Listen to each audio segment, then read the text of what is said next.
अस्सलाम वालेकुम गाइस, कैसे हैं आप लोग। गाइस, ये हमारा वीकली वीडियो है जिसमें मैं आप लोगों के जितने भी क्वेश्चंस होते हैं, जो कमेंट्स में आप लोग मुझसे पूछते हैं, मैं उनको रिप्लाई करता हूं। आपके प्रॉब्लम्स होते हैं रिगार्डिंग आईफोन, तो मैं उनको सॉल्व करने की कोशिश करता हूं। तो चलिए जल्दी से हम देखते हैं कि आज आप लोगों ने मुझसे क्या पूछा है। सो गाइस, मेरा पहला कमेंट जो है वो लेजेंड साइम की तरफ से है। उन्होंने पूछा है कि भाई ये बताएं कि आईफोन XR के लिए कौन सा चार्जर यूज़ करें। हमारी तरफ एक 2 वॉट का चार्जर मिलता है 400 रुपये में, वो यूज़ कर सकते हैं। तो साइम, मैं आपको बता दूं कि आपको हमेशा अपने आईफोन के लिए, चाहे आपके पास XR है, आपके पास आईफोन 7 है या कोई सा भी आईफोन है, कोशिश करें कि आप आईफोन का जो ओरिजिनल चार्जर है वो यूज़ करें। वो आपकी बैटरी को ख़राब नहीं करेगा, आपकी बैटरी की जो हेल्थ है वो बिल्कुल मेंटेन रहेगी। और उसके लिए ज़रूरी है कि आप एक वन टाइम इन्वेस्टमेंट कर लें, यानी आपको शुरू में थोड़ा सा एक्सपेंसिव तो पड़ेगा, लेकिन आप उसको एक दफ़ा, इस वक्त जो फास्ट चार्जर है वो 20 वाट का अडॉप्टर मिलता है, आप काइंडली वो परचेज़ कर लें। और अगर आपका बजट नहीं है तो आप मार्केट विजिट करेंगे तो आपको 5 वाट का पुराने वाला चार्जर भी मिल जाएगा। हाँ, उसमें फास्ट चार्जिंग सपोर्टेड नहीं होगी, बट वो आपके फ़ोन की बैटरी हेल्थ के लिए काफ़ी बेहतर साबित होगा। गाइस, हमारा नेक्स्ट क्वेश्चन है वर्ल्ड 1302 की तरफ से। उन्होंने पूछा है कि अस्सलाम वालेकुम भाई, काइंडली गाइड मी, कैसे पता चलेगा कि आईफोन का कितने मंथ का सिम टाइम अवेलेबल है। अच्छा, ये वाला जो क्वेश्चन है ये पाकिस्तान से है, क्योंकि इन्होंने PTA की जो सिम टाइम अवेलेबल होता है, यानी वो फ़ोन जो बाहर से रिसेंटली आया और उसके ऊपर आपने कोई सिम अगर यूज़ कर ली है तो उसका अब ऑलरेडी 2 माह के जो ग्रेस टाइम होता है, 2 माह का जो टैक्स ना भरने का जो टाइम होता है वो कितना रह गया, इनके बारे में उन्होंने पूछा है।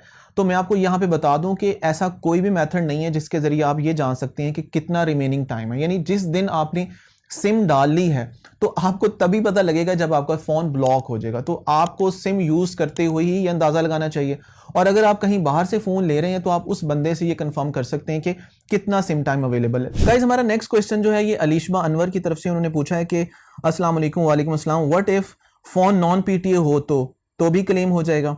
तो अलीशबा, मैं आपको बता दूं कि पाकिस्तान में यहाँ पे आप जब फ़ोन क्लेम करती हैं, यानी कि जो फ्यूचर टेक वालों का जो ऑफिस है वहाँ से फ़ोन क्लेम करती, तो उनकी एक बेसिक रिक्वायरमेंट है कि अगर आपका फ़ोन वारंटी में किसी वजह से क्लेम होता है और उनको नई डिवाइस आपको देना पड़ती है, यानी आपके फ़ोन में कोई ऐसा मेजर इशू है जिसकी वजह से फ़ोन रिपेयर नहीं होगा, बल्कि वो फ़ोन आपको एक नई डिवाइस की सूरत में मिलेगा, तो फिर आपका फ़ोन जो होगा वो PTA अप्रूव्ड होना चाहिए, क्योंकि बदले में उनकी तरफ से जो आपको फ़ोन मिलेगा वो भी PTA अप्रूव्ड होगा। गाइस, हमारा नेक्स्ट क्वेश्चन जो है ये मोहम्मद जुबैर की तरफ से। उन्होंने पूछा कि अस्सलाम वालेकुम। वालेकुम अस्सलाम bro, actually my bro sent me mobile and Apple watch DHL courier. मैं आपको थोड़ा एक्सप्लेन कर देता हूँ कि उनके भाई ने उनको एक फ़ोन भेजा है और साथ एप्पल वॉच भी भेजी है। उनका फ़ोन तो अप्रूव हो गया है, लेकिन एप्पल वॉच के बारे में कस्टम वाले कह रहे हैं कि अगर आप इसका टैक्स पे नहीं करेंगे तो आपको वॉच नहीं मिलेगी, आपकी वॉच जो है वो डम कर देंगे हम। तो ज़ुबैर, मैं आपको ये बता दूं कि जो सेलुलर वॉच होती है उसके ऊपर टैक्स होता है, और वो टैक्स पे करना तब ज़रूरी होता है जब आप उसके ऊपर किसी किस्म की सिम चलाना चाहते हैं। लेकिन यहाँ पे मोबिलिंग ये क्लेम करता है कि अगर आप अपनी एप्पल वॉच के ऊपर ई सिम चलाना चाहते हैं तो आपका जो PTA टैक्स है उस वॉच का वो पे होना चाहिए। लेकिन अभी तक मैंने कोई ऐसा एक्सपीरियंस नहीं किया, कोई ऐसा नहीं देखा कि जो ई सिम यहाँ पाकिस्तान में यूज़ कर रहा हूँ, क्योंकि मेरे भी एक दफ़ा पूछने पे उन्होंने बोला था कि वॉच अप्रूव होनी चाहिए, लेकिन बाद में मैंने हेल्पलाइन पे पूछा तो उन्होंने बोला कि हम वॉच पे ये सर्विसेज नहीं देते। सो अगर आपकी वो सेलुलर वॉच है और आप उस पर सिम यूज़ करना चाहते हैं तब आपको पे करना पड़ेगा। वैसे मैं आपको ये भी मशवरा दूँ कि अगर आप एक इंडिपेंडेंट इन सिम उसमें यूज़ नहीं करना चाहते तो आप अपने फ़ोन की जो एग्जिस्टिंग सिम है उसके साथ भी उसको यूज़ कर सकते हैं, यानी फ़ोन को जस्ट पेयर करें और पेयर करने के बाद दोनों को सेम लोकेशन पे रखें, तो आप वैसे भी अपनी हर जो कॉल है या मैसेज है या कोई भी नोटिफिकेशन है ऐप्स का वो अपनी वॉच के ऊपर ले सकते हैं। तो उसके लिए उसको सेपरेटली अप्रूव करवाने की ज़रूरत नहीं है। अच्छा, अगला क्वेश्चन है क्लोरीन 1000 की तरफ से। ये कोई केमिस्ट्री के स्टूडेंट हैं। इन्होंने पूछा कि bro, I bought phone had battery 85% showing service, after a month use it's still 85%, is it boosted? तो इन्होंने एक फ़ोन खरीदा, 85% उसकी बैटरी हेल्थ थी, 1 महीना यूज़ करने के बाद भी फ़ोन की बैटरी 85% है, तो यार डेफिनेटली फ़ोन की बैटरी जो है वो बूस्टेड नहीं है, क्योंकि बूस्टेड बैटरी होती तो चंद दिनों के अंदर ही इसकी जो बैटरी जितनी बूस्ट की गई है वहाँ से ही अपनी ओरिजिनल बैटरी हेल्थ पे आ जाती। सो 85 पे लिया था, 85 पे भी 1 महीने बाद, तो इट मीन्स कि ये एक अच्छी बैटरी हेल्थ है, एक अच्छी बैटरी है, ओरिजिनल बैटरी हो सकती है जिसकी वजह से इसकी बैटरी हेल्थ नहीं गिरी। गाइज, हमारा नेक्स्ट क्वेश्चन भी बैटरी हेल्थ से रिलेटेड ही है। पूछने वाले हैं मियां उसामा। उन्होंने पूछा है कि भाई मैंने मार्च 2023 में एक आईफोन 13 प्रो मैक्स लिया था जिसकी बैटरी हेल्थ थी 98% और अब उसकी बैटरी है 91%। तो क्या ये नॉर्मल है, बैटरी ख़राब तो नहीं है? तो देखें उसामा, मार्च से लेके अब तक तकरीबन 6-7 माह हो चुके हैं, 8 माह हो चुके हैं। तो इस दौरान अगर 6 से 7% बैटरी गिर भी गई है तो कोई मसला नहीं है। लेकिन अगर आप और बेहतर तरीके से इसको मेंटेन करना चाहते तो कर सकते थे। आप अपनी बैटरी की जो चार्जिंग हैबिट्स हैं उनको इंप्रूव कर सकते हैं, ओरिजिनल चार्जर यूज़ करें, हीट अप ना होने दें फ़ोन को, यूज़ ना करें चार्जिंग के दौरान, यानी ये छोटी छोटी जो चीज़ें हैं, यानी ओवरनाइट फ़ोन चार्ज ना करें। अगर आप इस तरह से करते तो मे बी आपकी ये जो 6-7% बैटरी हेल्थ गिरी है, मे बी 2-3% गिर जाती। बट फिर भी अगर पिछले 5-6 माह के अंदर अंदर इतनी बैटरी हेल्थ गिर गई है तो परेशान होने वाली कोई बात नहीं है। हाँ, एक काम करें, आप 3U टूल के साथ चेक करें, इसको लगाएं और वहां से चेक करें कि एक्चुअल में बैटरी हेल्थ वहां पे क्या शो हो रही है। सम टाइम ऐसा हो जाता है कि फ़ोन के अंदर बैटरी की जो परसेंटेज है वो ज़्यादा गिर जाती है, लेकिन एक्चुअल में उतनी बैटरी अभी हेल्थ उसकी नहीं गिरी होती। तो जो 3U टूल के साथ अगर आप लगा के उसको चेक करेंगे तो आपको ओरिजिनल उसकी जो बैटरी का जो सही वाली उसकी परसेंटेज है वो नजर आएगी। गाइस, नेक्स्ट क्वेश्चन हमारा पीटीए से रिलेटेड है और पूछने वाले हैं जरियाब रांझा। उन्होंने पूछा है कि मैंने एप्लीकेशन 20 अगस्त 2023 को सबमिट करवाई थी, अभी प्रोसेस में है और PSID जो है वो नहीं आया अभी तक, काइंडली गाइड में। तो जरियाब, मैं आपको बता दूं कि सम टाइम जब आप रिक्वेस्ट फॉरवर्ड करते हैं 8484 वाली पिंग से, तो वहाँ पे आपका जो मैसेज होता है, आपकी जो रिक्वेस्ट होती है, एक्चुअल में गई ही नहीं होती। तो जब तक आपको कंफर्मेशन मैसेज नहीं आ जाता तब तक आप ये ना समझें कि आपकी जो रिक्वेस्ट है वो फॉरवर्ड हो चुकी है। मैंने इससे रिगार्डिंग भी एक वीडियो बनाया है, मैं यहाँ पे आई बटन में उसका लिंक दे दूंगा, जहाँ पे मैंने आपको एक मेथड बताया है, आप उसको फॉलो करें। और वो कौन सा मसला होता है जिसकी वजह से आपका बेसिकली जब आप रिक्वेस्ट फॉरवर्ड करते हैं तो आपका वो जो प्रोसेस समटाइम्स स्लो होने की वजह से वो बीच में ही खत्म हो जाता है, या इवन के एंड पे भी जाके वो आपको ये वाला जो मैसेज होता है ना कि आपका मैसेज जो है वो प्रोसेस में है या सेंड हो चुका है, और आपको एक कंफर्मेशन मैसेज का मतलब आता है, वो भी नहीं आता। तो जब तक वो ना आए तब तक आप इस चीज़ में ये ना कंफर्म करें अपने आप को कि आपकी रिक्वेस्ट जा चुकी है।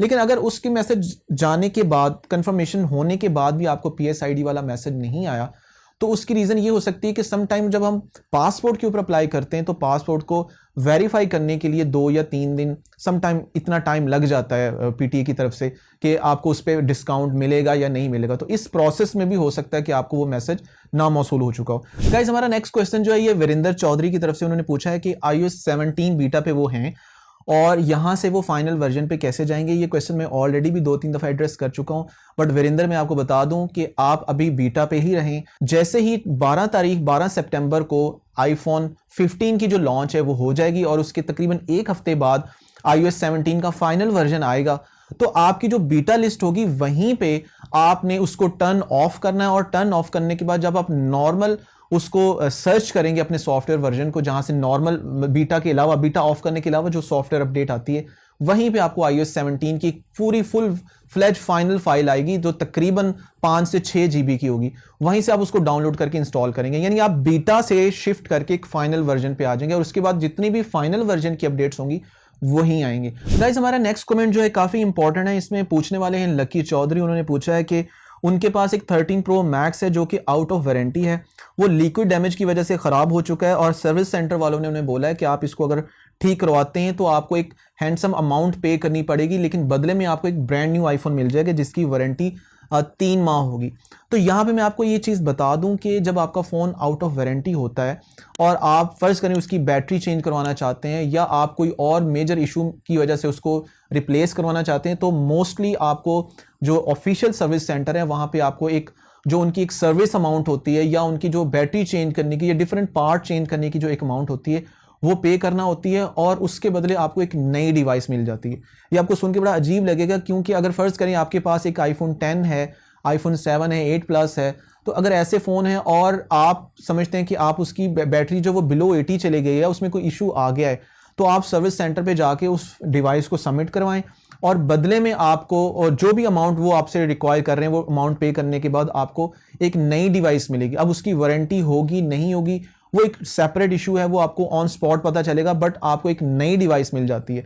लेकिन जो बीच का डिफरेंस होता है वो इतना ज़्यादा होता है कि अगर फ़र्ज़ करें आपने बैटरी रिप्लेस करवानी है और वो आप एक थर्ड पार्टी से मार्केट से करवाते हैं, तो मे बी आपको 4-5 हज़ार रुपए का खर्चा हो, लेकिन वहां से करवाएंगे तो मे बी आपका 30-40 हज़ार रुपए का खर्चा हो, लेकिन उस 30-40 हज़ार रुपए के बदले आपको एक नई डिवाइस मिल जाएगी। गाइस नेक्स्ट क्वेश्चन है हमारा मोहम्मद खालिद की तरफ से। उन्होंने पूछा है कि नॉन एक्टिव ब्रांड न्यू क्या फैक्ट्री अनलॉक होता है? तो खालिद, ब्रांड न्यू और फैक्ट्री अनलॉक मतलब इनका आपस में ऐसा कोई ताल्लुक नहीं है कि ब्रांड न्यू होगा तो वो फैक्ट्री अनलॉक ही होगा या फैक्ट्री अनलॉक होगा वो नॉन एक्टिव ही होगा, ऐसा नहीं है।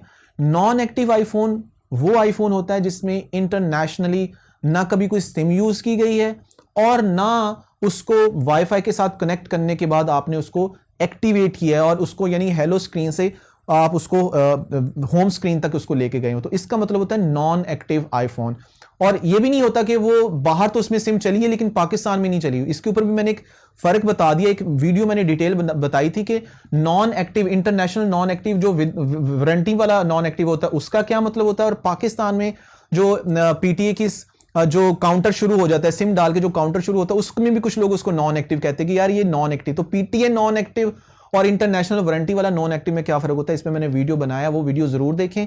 तो यहां पे ब्रांड न्यू जो फोन होता है वो जरूरी नहीं है वो नॉन एक्टिव, वो एक्टिवेटेड भी हो सकता है। और नॉन एक्टिव अगर कोई फोन है तो जरूरी नहीं वो फैक्ट्री अनलॉक हो, वो लॉक भी हो सकता है, वो जेबी अनलॉक भी हो सकता है, वो लाइक उसकी बाद में एक्टिवेशन भी करवाई जा सकती है, बाद में उसको अनलॉक भी करवाया जा सकता है। गाइस हमारा नेक्स्ट कमेंट है सयाम अली की तरफ से। आई होप कि मैंने प्रोनाउंस सही किया हो। अस्सलाम वालेकुम। वालेकुम अस्सलाम। मैंने आईफोन 11 बाय किया है और उसमें N से उसका मॉडल नंबर स्टार्ट हो रहा है, तो ये फोन कोई पार्ट रिप्लेस हुआ है या कंप्लीट न्यू फोन मिला है, प्लीज टेल मी। तो बेसिकली ये जो N वाले मॉडल होते हैं ये रिप्लेस डिवाइसेस होती हैं और रिप्लेस डिवाइसेस के ऊपर भी मैं बहुत डिटेल बात कर चुका हूं। मैं यहाँ पे आपको एक लिंक दे दूंगा वीडियो का, आप वीडियो जरूर देखें। मैं आपको ये बता दूं कि जो रिप्लेस डिवाइसेस होती हैं वो टोटली ब्रांड न्यू डिवाइसेस होती हैं। ब्रांड न्यू से मुराद होता है कि ये नहीं होता कि आपने रिपेयरिंग के लिए कोई फोन दिया और आपको रिपेयर करने के बाद वही फोन मिल गया, नहीं। एप्पल आपको एक टोटली नई डिवाइस देता है जिसका मॉडल नंबर ही N से स्टार्ट होता है, उसको रिप्लेस डिवाइस कहते हैं। तो ये एक बिल्कुल ब्रांड न्यू डिवाइस होती है, आप इसको यूज्ड में भी ले सकते हैं। फॉर एग्जांपल अगर किसी के पास उसने रिप्लेस डिवाइस ली, वारंटी में क्लेम करवाया, उसने उसको साल यूज किया, अब वही वाला फोन आप उसके पास ले लेंगे तो वो एक रिप्लेस डिवाइस होगी लेकिन यूज्ड होगी। लेकिन अगर आप डायरेक्टली उसको एप्पल स्टोर से क्लेम करवा रहे हैं तो आपको डायरेक्टली वो N मॉडल वाली डिवाइस ब्रांड न्यू मिल जाएगी। गाइस हमारा नेक्स्ट क्वेश्चन है मनदीप की तरफ से। उन्होंने पूछा है कि भाई ये ऐप को पीसी में विदाउट केबल यूज कर सकते हैं? 3U टूल के बारे में वो पूछ रहे हैं। तो मनदीप ऐसा बिल्कुल भी नहीं है, आपको पीसी के साथ कनेक्ट करने के लिए केबल की जरूरत है, यानी आपको अपना फोन कनेक्ट करना है लैपटॉप या पीसी के साथ विद केबल, देन आप 3U टूल का इस्तेमाल कर सकते हैं। गाइस ये कमेंट है यूट्यूब ऑफिशियल की तरफ से। उन्होंने पूछा है कि can we make call using WiFi in GPS Apple Watch? Guys मैं आपको बता दूं कि जीपीएस एप्पल वॉच है तो आपकी वो वॉच आपके आईफोन के साथ पेयर होना जरूरी है। जब वो आपके आईफोन के साथ कनेक्ट होगी तो जो भी आईफोन पे कॉल आएगी आप उसी नंबर को यूज करते हुए अपने फोन, अपनी वॉच के ऊपर कॉल रिसीव भी कर सकते हैं और अपनी वॉच से ही कॉल कर भी सकते हैं, यानी इनकमिंग और आउटगोइंग दोनों का इस्तेमाल आप कर सकते हैं। उसके लिए जरूरी नहीं कि आपके पास सेलुलर वॉच हो, आप जीपीएस वॉच से भी ये कर सकते हैं। सो फ्रेंड्स आज का आखिरी क्वेश्चन डिस्कस करते हैं और ये क्वेश्चन है कृष्ण की तरफ से। उन्होंने पूछा है कि आईफोन 7 प्लस है उनके पास और उनकी जो बैटरी, पहले बैटरी जो पुरानी थी वो 73% थी, जिसको उन्होंने चेंज करवा के एक नई बैटरी रिप्लेस करवाई है जिसकी बैटरी हेल्थ है 100%। लेकिन अब उनको मोबाइल में जो मैक्सिमम बैकअप टाइम है ना वो 3 घंटे मिल रहा है। तो कृष्ण मैं आपको बता दूं कि जो ओरिजिनल बैटरी होती है अगर वो बिलो 70 भी चली जाए तो भी वो ठीक रहती है उस बैटरी से जो आप कॉपी फेक बैटरी डलवाते हैं या A+ बैटरी डलवाते हैं बाद में। सो जरूरी नहीं है कि जैसे ही 70% पे या 60% पे आपके आईफोन की बैटरी आए तो फौरन से उसको रिप्लेस करवा दें। अगर आपको किसी किस्म का इस्तेमाल में मसला नहीं आ रहा तो आप उसी को जितना यूज कर सकते हैं करें, और अगर आपको कोई इशू आए उसके बाद आप दूसरी वाली बैटरी की तरफ जाएं।